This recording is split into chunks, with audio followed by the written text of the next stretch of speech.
الشيطان الرجيم بسم الله الرحمن الرحيم Assalamualaikum warahmatullahi wabarakatuh. Muslimin dan muslimat yang dirahmati Allah sekalian, bertemu lagi kita dalam siri perbincangan kitab At-Tibyan fi Adab Hamalatil Quran, tata tertib bagi pembaca Al-Quran.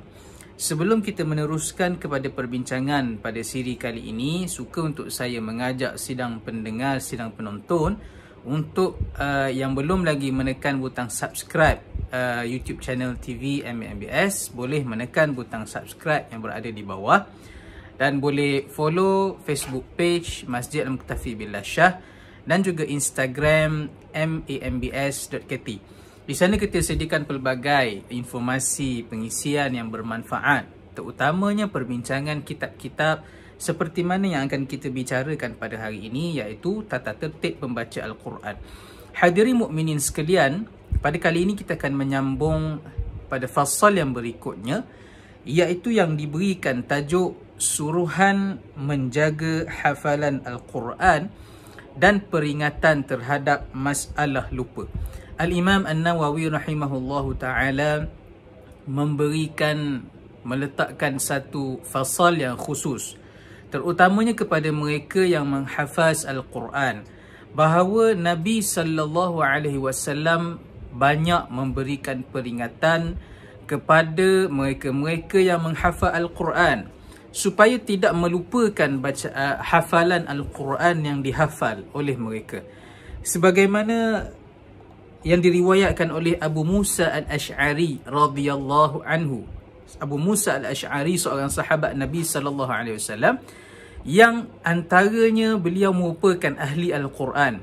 Bacaan Al-Quran Abu Musa Al-Ash'ari dipuji oleh Nabi sallallahu alaihi wasallam, sebagaimana yang diriwayatkan bahawa Nabi sallallahu alaihi wasallam menyebut bahawa Abu Musa ini mewarisi kelunakan seperti mana lunaknya suara Nabi Daud alaihi salam dalam erti kata pembacaan Al-Quran.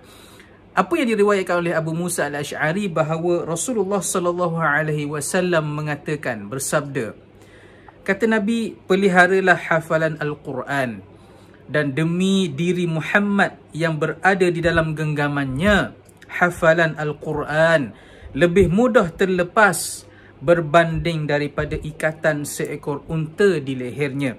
Hadis yang diriwayatkan oleh Al-Imam Bukhari dan Muslim. Hadis yang sahih yang menerangkan berkaitan dengan peringatan Nabi sallallahu alaihi wasallam supaya orang yang menghafal Al-Quran, sekali ia menghafal Al-Quran, maka perlulah dia bermujahadah untuk mengulang dan mengingat bacaan ataupun hafalan Al-Qurannya. Kerana sebagaimana yang kita bacakan dalam hadis sebentar tadi, bahawa Nabi sallallahu alaihi wasallam mengingatkan hafalan Al-Quran jika tidak diulang, jika tidak dibaca dengan banyak, dia lebih mudah hilang daripada ingatan seseorang berbanding seekor unta terlepas daripada ikatannya. Unta kalau kita tak ikat, kita letak di satu tempat, kita tak ikat ikatan unta tersebut, maka dia akan lari. Hafazan Al-Quran lebih mudah lagi hilang daripada ingatan seseorang berbanding mudahnya terlepasnya ikatan unta daripada ikatannya tadi. Ini merupakan peringatan Nabi SAW, dan memang hakikat ini hanya dirasai oleh mereka-mereka yang pernah ataupun sudah menghafaz Al-Quran. Nak menghafaz hafazan yang baru itu lebih mudah berbanding nak mengulang hafazan yang telah pun dihafalnya. Kerana menghafal hafalan yang baru, kita merasa sangat teruja kerana kita sedang melalui hafazan yang baru, yang kita baru menikmati kelazatan hafalan baru tersebut. Tetapi nak mengulang hafazan yang lama yang telah pun ditinggalkan, kita akan menjadi mudah merasa putus asa, kita akan mudah merasa letih, apatah lagi apabila diulang tidak lekat di fikiran. Inilah hakikat yang banyak dirasai oleh para huffazul Quran ataupun orang yang menghafal Al-Quran. Dan Al-Imam An-Nawawi memberikan peringatan supaya kita menjaga hafalan Al-Quran daripada lupa. Kata Ibnu Umar radhiyallahu anhuma bahawa Rasulullah sallallahu alaihi wasallam bersabda, Perumpamaan orang yang menghafal Al-Quran adalah seperti seekor unta yang diikat. Apabila ikatan itu dipelihara, unta itu dapat ditambat, dan apabila ia dilepaskan, ia akan pergi. Diriwayatkan oleh Al-Imam Bukhari dan juga Muslim.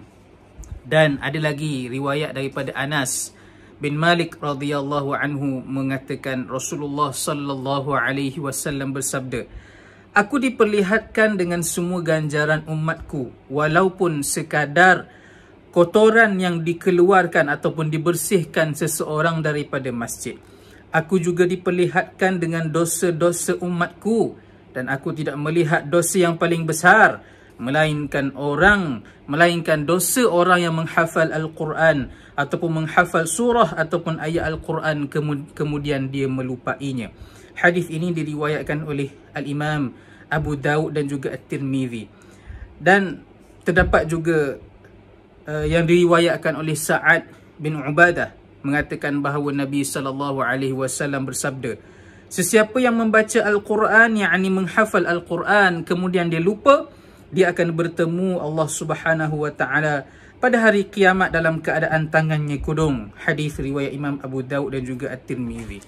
Tuan-tuan hadirin mukminin sekalian, ini merupakan peringatan supaya orang yang menghafaz Al-Quran tidak mudah-mudah mensia-siakan hafazannya, apatah lagi merisikokan hafalan itu dilupakan dengan keadaan melakukan dosa dan maksiat kepada Allah wa'iyadzubillah. Lebih mudah lagi hafalan Al-Quran itu terlepas apabila seseorang itu berterusan dalam keadaan dosa dan maksiat, kerana seperti mana syair yang diungkapkan oleh Al-Imam Asy-Syafi'i, "Syakautu ila waqi'i an su'a hifzi fa arsyadani ila tarkil ma'asi li'annama 'ilmullahi nurun wa nurullahi la yuhda lil 'asi." Kata Al-Imam Asy-Syafi'i, "Aku mengadu kepada guruku Waqi' tentang hafalan aku yang sangat susah." Imam Syafi'i seorang yang sangat zuhud, walaupun beliau sangat cerdas, ilmuwan yang sangat hebat di zamannya, dia tetap adanya sifat tawadhu' di sisi Allah Subhanahu wa taala. Dia mengatakan, "Aku mengadu kepada guru aku Waqi' tentang buruknya hafalan aku ataupun susahnya aku untuk menghafal. Maka Waqi' guruku itu memberikan nasihat kepada aku supaya meninggalkan maksiat. Kerana ilmu Allah itu adalah cahaya, dan cahaya Allah Ta'ala tidak akan masuk ke dalam hati yang melakukan maksiat. Al-Quran, kalamullah yang dihafal, merupakan sebesar-besar mu'jizat, sebesar-besar cahaya Allah yang boleh masuk ke dalam hati manusia.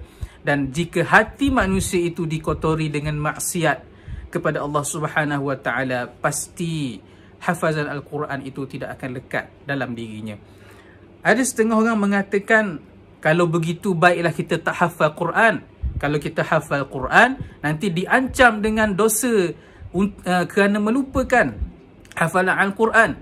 Tidak begitu tuan-tuan. Hadis ataupun peringatan yang disebut oleh Nabi SAW ini adalah untuk memberikan semangat dan motivasi kepada orang yang menghafal Al-Quran.